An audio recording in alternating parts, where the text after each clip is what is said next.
දේශපාලන තත්ත්වය ඉතින් මොනවද මේ කටියෙන් තමයි අහන්න ඕනේ මේ තරුණයෝන්ගේ. මගෙන් නෙමෙයි. මං ඉතින් පරණ අදහස්නේ තාම තියෙන්නේ.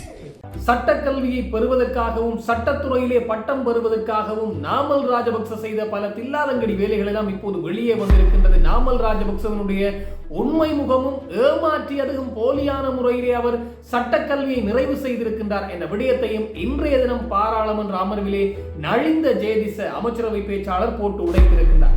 அதோடு எதிர்வருகின்ற 21ஆம் தேதி போராட்டத்திலே நான் தான் முன்னுக்கு வருவேன் என்ற அடிப்படையிலே இப்போது மஹிந்த ராஜபக்ச முன்னுக்கு குதித்திருக்கின்றார். இதன் பின்புலத்திலே திருகோணமலையிலே இடம்பெற்ற அந்த புத்தர் சிலை விவகாரம் இருக்கின்றது என்பதுதான் மிக பெரும் பேசுபொருளாக மாறி இருக்கின்றது. இந்த விடயங்கள் பற்றித்தான் இந்த தொகுப்பினூடாக முழுமையாக பேச போகின்றோம். அன்புறவர்கள் எல்லோருக்குமே வணக்கம்.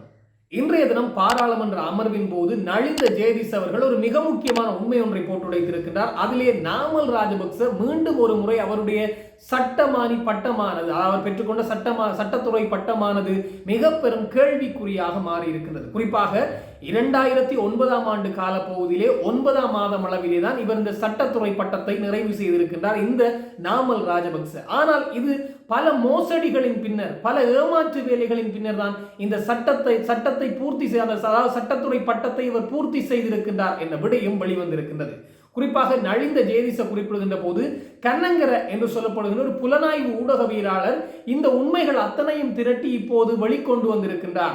அதில் அவர் குறிப்பிட்ட விடயங்கள் என்ன என்று பார்க்கின்ற போது இந்த சட்டத்துறை, அதாவது ஒரு பல்கலைக்கழகம், இலங்கை பல்கலைக்கழகம் ஒன்றிலே, இலங்கை சார்ந்த ஒரு பல்கலைக்கழகம் ஒன்றிலே சட்டக்கல்வியை நிறைவு செய்ய வேண்டும் அல்லது சட்டக்கல்வியை தொடர வேண்டும் என்றால் அதிலே இந்த போட்டி பரீட்சையிலே முதலாவது கலந்து கொள்ள வேண்டும். போட்டி பரீட்சையிலே அவர்கள் சித்தி அடைந்தால்தான் அந்த சட்டத்துறை படிப்பை அவர்களால் மேற்கொள்ள முடியும். அல்லது ஏதாவது ஒரு சர்வதேச அங்கீகாரம் பெற்ற ஒரு பல்கலைக்கழகம் ஒன்றிலே சட்டக்கல்வியை பெற்றிருக்க வேண்டும் என்று குறிப்பிடப்பட்டிருந்தது. இதற்கிணங்க நாமல் ராஜபக்ச தெரிவு செய்தது இரண்டாவது வழி, அதாவது சர்வதேச அங்கீகாரம் பெற்ற ஒரு பல்கலைக்கழகத்தினூடாக சட்டக்கல்வியை பெற்று பின்னர் ஸ்ரீ ஜெயவர்தனபுர பல்கலைக்கழகத்திலே விண்ணப்பித்திருக்கின்றாராம்.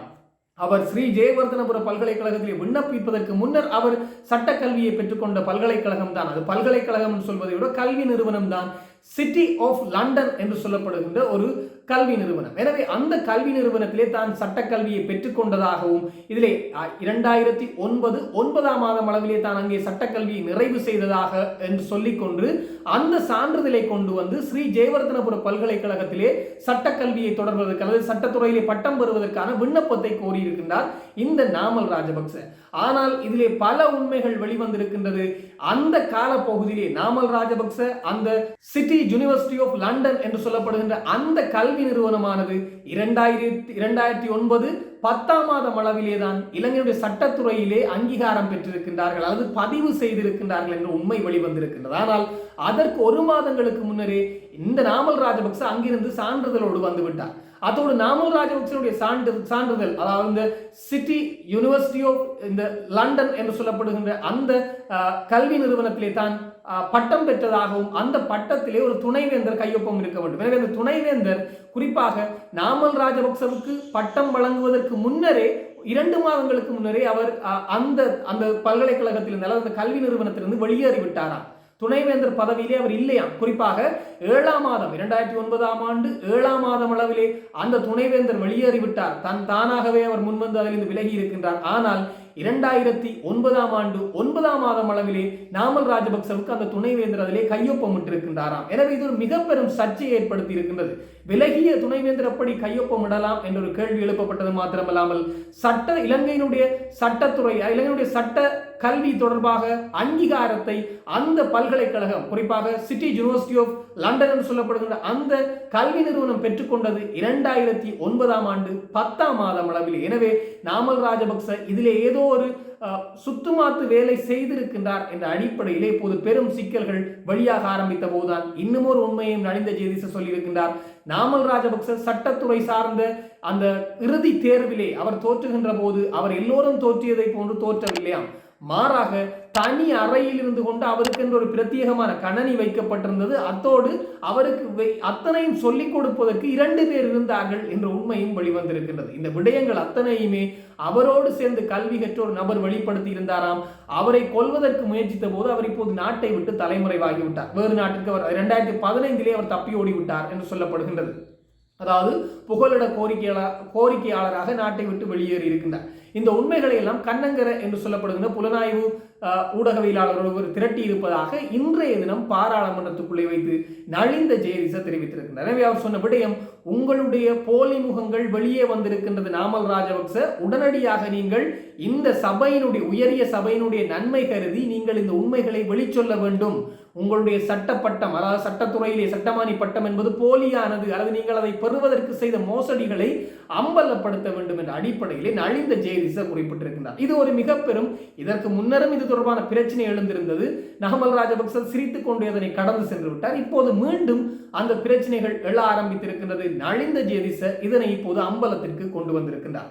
அத்தோடு இந்த அதாவது திருகோணமலை புத்தர் சிலை விவகாரமானது இலங்கையிலே தீப்பொறி போல பற்றி கொண்டிருக்கிறது. அதாவது பஞ்சிலே ஒரு நெருப்பு பட்டால் எந்த அளவுக்கு பற்றி கொள்ளுமோ அந்த அளவுக்கு திருகோணமலை புத்தர் சிலை விவகாரமானது தீவிர பேசுபொருளாக மாறி இருக்கின்றது. இதிலே இரண்டு புறங்களிலுமே சொல்ல போனால் சிங்கள தரப்பு என்பது இப்போது, அதாவது பௌத்த பேரினவாதம் என்பது இதனை மிக பெரும் தீவிர பேசுபொருளாக மாற்றி வருகின்றார்கள். அதாவது எல்லா பௌத்த பிக்குகளுமே இப்போது ஒன்று சேர்ந்து விட்டார்கள். ஒரு சிலரை தவிர எல்லோருமே இந்த ஆட்சிக்கு எதிராக இப்போது பேச ஆரம்பித்து விட்டார்கள். எனவே சிங்கள கட்சிகள், குறிப்பாக எதிரணியினர் கடுமையாக இந்த அரசாங்கத்தை அடிக்க ஆரம்பித்திருக்கின்றார்கள், தாக்க ஆரம்பித்திருக்கின்றார்கள். இந்த பௌத்த சிலை, அதாவது புத்த சிலை விவகாரத்தை மையமாக கொண்டு அதோடு தமிழ் தரப்பும் எங்களுக்கு அநியாயம் செய்துவிட்டது இந்த அரசாங்கம் என்ற அடிப்படையில் இந்த அரசாங்கத்தின் மீது கடுமையான கோபம் கொண்டிருக்கிறார்கள். அது ஒரு நியாயமான கோபமாக இருக்கலாம். காரணம், எங்களுடைய பகுதிகளுக்குள்ளே கொண்டு வந்து புத்தர் சிலையை வைத்துவிட்டு அதை எடுப்பது போல் எடுப்பது, பின்னர் வைப்பது என்றெல்லாம் செய்கின்றார்கள் என்ற அடிப்படையில் மக்கள் கோபம் கொண்டிருக்கின்றார்கள். ஆனால் இந்த அரசாங்கத்தினுடைய நிலைப்பாடு முதலிலே என்னவாக இருந்தென்று பார்க்கின்ற போது உண்மை முகம், இந்த அரசினுடைய உண்மை முகம் தெரிந்துவிட்டது என்று பலரும் சொல்கின்றார்கள். அந்த உண்மை முகம் ஆரம்பத்திலே புத்த சிலையை தூக்க சொன்னதுதான் இந்த அரசினுடைய உண்மை முகமாக இருக்கின்றது. இதிலே ஒரு மிக முக்கியமான விடயத்தை புரிந்து கொள்ள வேண்டும். தமிழர்களுக்காகவெல்லாம் அவர்களுடைய உண்மை முகத்தின் அடிப்படையில் இந்த புத்தர் சிலையை தூக்க சொல்லவில்லை. காரணம், தமிழர்கள் எல்லோருமே ஒன்று கூடி அந்த புத்தர் சிலையை அகற்ற வேண்டும் என்று போராட்டம் நடத்தி இருந்தால் நிச்சயமாக அந்த அன்று இரவு புத்தர் சிலை அகற்றப்பட்டிருக்காது. இந்த அரசாங்கமும் அதற்கான உத்தரவை வழங்கி இருக்காது. மாறாக மறுநாள் பேச்சுவார்த்தைக்கு இருதரப்பையும் அழைத்திருப்பார்கள். இருதரப்பும் சுமூகமாக இணக்கப்பாடு எட்டவில்லை என்று இழுபறியிலே சென்று, குறிப்பாக இந்த தையிட்டி விகாரை போன்றே அது இருந்திருக்கும். மாறாக அப்படி என்றால் எதற்காக இந்த அரசாங்கம் இந்த புத்தர் சிலை அல்லது இந்த புத்தர் சிலை உடனடியாக அகற்றியது என்று பார்க்கின்ற போது சட்டம் என்ற ஒரு விடயத்தை கையில் எடுத்து, குறிப்பாக சட்டத்துக்கு இந்த அரசாங்கம் முன்னிலை கொடுக்கின்றது. சட்டத்தின்படியே எல்லா விடயத்தையும் அணுகுகின்றார்கள். சட்டத்தை அதாவது சுதந்திரமாக செயல்படுவதற்கு இந்த அரசு விட்டிருக்கின்றார்கள் என்பது மிக முக்கியமான விடயம். எனவே இந்த அரசு இந்த புத்தர் சிலை விவகாரமானது எங்கே தோன்றி என்று பார்க்கின்ற போது இந்த கடலோர பாதுகாப்பு திணைக்களம் அல்லது கடலோர வள முகாமைத்துவ திணைக்களமானது இந்த பகுதியிலே, அதாவது புத்தர் சிலை என்பதை விட அந்த பௌத்த விகாரைக்கு சொந்தமான பகுதி அல்லது பௌத்த மடாலயத்துக்கு சொந்தமான பகுதி என்று சொல்லப்படுகிற அந்த பகுதியிலேயாம் அங்கிருந்த விகாராதிபதியினால் ஒரு கட்டடம் ஒன்றை கட்டுவதற்கு அதுக்கு ஒரு தனியாருக்கு அனுமதி கொடுத்திருக்கின்றார்கள். 127 அடிகள் வரையிலே அதில் வழங்கப்பட்டிருக்கின்றார். எனவே அதில் ஒரு தற்காலிக கட்டடம் ஒன்றை அமைக்கலாம் என்று, அது ஒரு சிற்றுண்டி சாலை என்று சொல்லப்படுகின்றது. அதனுடைய அனுமதி கடந்த வருடம் 2024ஆம் ஆண்டு நடுப்பகுதியிலே நிறைவடைகின்றதாம். எனவே அதற்கு பின்னரும் அந்த கட்டடத்தை அவர்கள் விரிவுபடுத்துவதற்கு முயற்சித்திருக்கின்றார்கள். இதனை கருத்திலே கொண்ட இந்த கடலோர பாதுகாப்பு திணைக்களம் அல்லது கடல் வள முகாமைத்துவ திணைக்களமானது நீதிமன்றத்தை நாடி இருக்கின்றார்கள். நீதிமன்றத்தை நாடி நீதிமன்றத்தினூடாக அதனை அகற்றுவதற்கான அனுமதியை பெற்று அதனை அகற்றுகின்ற பணிகளை மேற்கொண்ட போதுதான் பௌத்த பேரினவாதம் இதனை வேறு ஒரு திசை நோக்கி திருப்பிவிட்டது என்ற விடயம் இப்போது வெளிவந்திருக்கின்றது. இந்த விடயத்தை இந்த கடலோர பாதுகாப்பு திணைக்களம் மற்றும் கடல் வள முகாமைத்துவ திணைக்களமானது அறிக்கையாகவே வெளிப்படுத்தி இருக்கின்றார்கள். அதாவது சிற்றுண்டி சாலையை அகற்றிவிடக் கூடாது என்பதற்காக நீ எங்களை அகற்றுகின்றாயா என்ற அடிப்படையிலே அந்த இடத்திலே புத்தர் சிலையை கொண்டு வந்து வைத்து விட்டார்கள். எனவே இந்த சிற்றுண்டி சாலையை அகற்ற முடியும், புத்தர் சிலை மீது கை வைத்துப்பார், உனக்கு என்ன நடக்கும் என்ற அடிப்படையில் அவர்கள் நீதித்துறையே கேள்வி கேட்பது போன்றுதான் அந்த விடயம் இடம்பெற்றிருக்கின்றது பௌத்த பிக்குகளினால். எனவே சட்டத்தினுடைய அனுமதி இருக்கின்றது தானே என்று இந்த அரசும் உத்தரவு கொடுத்திருக்கின்றது. அதனை அகற்றும்படி அகற்றினார்கள். அது மிக பெரும் பூதாகரமாக வெடித்து இது மிக பெரும் தீயாகவே பற்றி கொண்டிருக்கிறது, தீயாகவே படர்ந்து போயிருக்கின்றது. இப்போது இந்த அரசுக்கு எதிரான மிக பெரும் போராட்டங்கள், அதாவது தென்னிலங்கையிலே இடம்பெறுவதற்கு இது ஒரு காரணமாகவே அமைந்து போயிருக்கின்றது இந்த புத்தர் சிலை விவகாரம். அதாவது தமிழர்கள் ஒருவேளை போராட்டம் நடத்தி அங்கிருக்கின்றவர்கள் எல்லோருமே தமிழர்கள் தான். அந்த பகுதி முழுவதும் அங்கிருக்கின்றவர்கள் சேர்ந்து போராட்டத்தை நடத்தி இந்த புத்தர் சிலையை அகற்ற சொல்லியிருந்தால் இந்த புத்தர் சிலை அகற்றப்பட்டிருக்காது. மாறாக இந்த புத்தர் சிலை நீதிமன்றத்தினுடைய உத்தரவோடு, அதாவது புத்தர் சிலை என்பதை விட அதில் இருக்கின்ற கட்டடம் நீதிமன்றத்தினுடைய உத்தரவு இருக்கின்றது. அதனால் தான் அது அகற்றப்பட வேண்டும். அதே போன்று பின்னர் வைக்கப்பட்ட புத்தர் சிலையும் அகற்றப்பட வேண்டும் என்று கோரிக்கை விடுக்கப்பட்டதனால் அதை அகற்ற முயற்சித்த போது இது அப்படியே அதாவது ஒரு கிளர்ச்சியாக மாறி போயிருக்கின்றது. மிக பெரும் தீயாக பற்றி கொண்டிருக்கின்றது. குறிப்பாக இனவாதத்தை கையில் எடுத்திருக்கின்றார்கள். எங்களுடைய ஒரு சில அரசியல்வாதிகளும் அதனை கையிலே எடுத்து இந்த விவகாரத்திலே பேசுகின்றார்கள். தென்னிலங்கையில் இருக்கின்ற எதிரணியினர் முழுவதும் அதனை கையிலே எடுத்திருக்கின்றார்கள். பல பௌத்த பிக்குகளும் இந்த விடயத்தை கையிலே எடுத்து இப்போது தாறுமாறாக பேச ஆரம்பித்திருக்கின்றார்கள். இதனுடைய அடுத்த தொடர்ச்சி, அதாவது அந்த புத்த விகாரைக்கு சொந்தமான பகுதி என்று சொல்லப்படும் அந்த பகுதியிலே ஓரிரு நாட்களுக்கு முன்னர் அந்த போராட்டம் நடக்கின்ற போது அங்கு இருந்தவர்களிலே பலர் நாமல் ராஜபக்சவோடு தொடர்பிலே இருந்தார்கள் என்பதை காட்டுகின்ற ஆதாரமாக பல தென்னிலங்கை ஊடகங்கள், தென்னிலங்கை சமூக வலைத்தளங்களை அவருடைய முகங்களும் வட்டமிட்டு போடப்பட்டு நாமல் ராஜபக்சவோடு அவர்கள் நின்று எடுத்த புகைப்படங்களும் வெளியாகி இருக்கிறது. ஒருவர் ரணில் விக்ரமசிங்க தரப்பை சார்ந்தவர் என்றும் குறிப்பிடப்பட்டிருக்கிறது. இதில் நாமல் ராஜபக்சவோடு தோள் மீது கை போட்டு புகைப்படம் எடுத்தவர் தான் அங்கே போராட்டத்திலே கூச்சலிட்டிருந்தார். டயஸ்போரா, அதாவது டயஸ்போராக்களினுடைய அனுமதியோடு புத்தர் சிலை அகற்றப்பட்டது என்று திசை திருப்பி விட்டிருந்தார்கள் அந்த செயற்பாட்டை. ஆனால் உண்மையிலே புத்தர் சிலை அகற்றப்பட்டதொன்றும் தமிழர்களுடைய கோரிக்கைக்கு இணங்கவும் அல்ல, மாறாக டயஸ்போராவுடைய கோரிக்கைக்கு இணங்கவும் அல்ல. சட்டம், அதாவது நீதிமன்றத்தினுடைய உத்தரவின் பேரிலே அந்த கட்டடம் அகற்றப்பட வேண்டும், சட்டவிரோத கட்டடம் அகற்றப்பட வேண்டும்.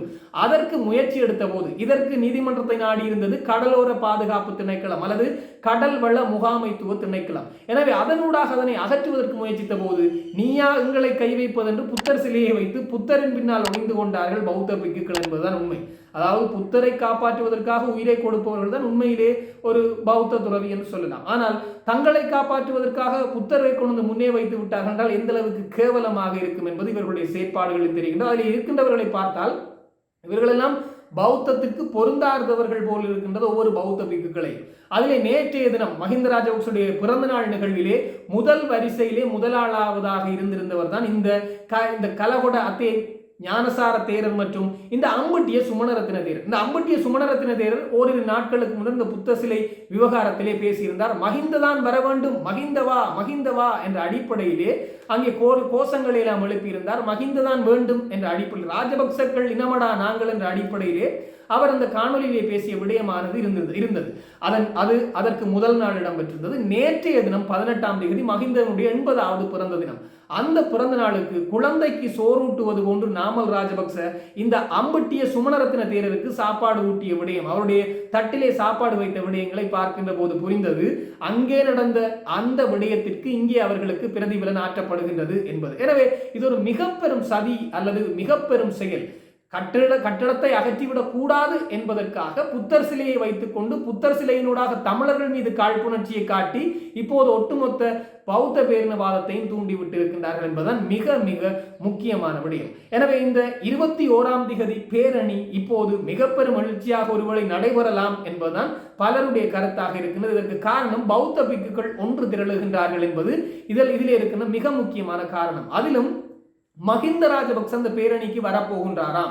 இவ்வளவு நாளும் மஹிந்த ராஜபக்சவோ ரணில் விக்ரமசிங்கவோ பெரிய தலைகள் யாரும் கலந்து கொள்ள போவதில்லை என்று சொல்லப்பட்டு வந்த இந்த பேரணியிலே மஹிந்த ராஜபக்சவே தன் வாயால் சொல்லியிருக்கின்றார், நான் அந்த போராட்டத்திலே கலந்து கொள்ள போகின்றேன், அதாவது 21ஆம் தேதி இடம்பெறுகின்ற அந்த பேரணியிலே நானும் கலந்து கொள்வேன் என்பதை ஊடகவியலாளர் ஒருவர் அவருடைய பிறந்த தினத்தின் போது அவர் கோவில் ஒன்றுக்கு சென்று வழிபட்ட போது அதன் போது கேட்ட கேள்வியிலே தான் அந்த விகாரையிலே வைத்துக் கொண்டு அவர் அந்த பதிலை சொல்லியிருக்கிறார். போராட்டத்திலே நான் கலந்து கொள்வேன் என்ற விடயத்தை சொல்லியிருக்கிறார். எனவே மஹிந்தவை மையமாக கொண்டு மஹிந்த ஏன் களமிறங்குகின்றார்கள்? இதற்கு முன்னர் எதிரணியினர் பலமிழந்திருந்தார்கள். எனவே இந்த போராட்டத்துக்கு சென்றாலும் பிரயோசனம் இல்லை என்ற அடிப்படையில் இருந்தது. இப்போது அவர்களுக்கு ஒரு ஆயுதம் கையிலே கிடைத்திருக்கின்றது, திருகோணமலை புத்தர் சிலை விவகாரம். இந்த விடயத்தை கொண்டு பௌத்த சிங்களவர்கள் அல்லது பௌத்த பேரினவாதிகள் ஒன்றிணைந்திருக்கின்றார்கள் என்ற உண்மையான விடயம். பொறுத்திருந்து பார்ப்போம் 21ஆம் தேதி போராட்டம் எப்படி நடக்கப் போகின்றது, என்னவென்னவெல்லாம் நடக்கப் போகின்றது என்பதை. இது தொடர்பாக இன்னும் பல தகவல்கள் வருகின்ற போது உடனுக்குடன் தெரியப்படுத்த நானும் தயாராக இருக்கிறேன். அதுக்கு முதல் மிஸ்டர் ஈழத்தமிழன் எனது யூடியூப் சேனலுக்கு நிறைய பேர் உங்களுடைய ஆதரவுகளை தந்து கொண்டிருக்கிறீர்கள். எல்லோருக்குமே என்னுடைய மனமார்ந்த நன்றிகள். இந்த காணொலிக்கு நீங்களும் புதுசாக வந்திருந்தால் நீங்களும் இந்த சேனலை சப்ஸ்கிரைப் பண்ணுங்க, லைக் பண்ணுங்க, கமெண்ட்ஸ் பண்ணுங்க. இந்த காணொலி பிடிச்சிருந்தால் உறவினர்கள் நண்பர்களுடன் பகிர்ந்து கொண்டீங்க என்றால் எனக்கும் ஒரு ஆதரவாக இருக்கும் தொடர்ச்சியாக காணொலிகளை செய்வதற்கு. இன்னும் ஒரு தொகுப்போடு சந்திக்கலாம். உங்களிடம் விடைபெறும் நான் என்று உங்கள் அன்பின் ஈழன். வணக்கம்.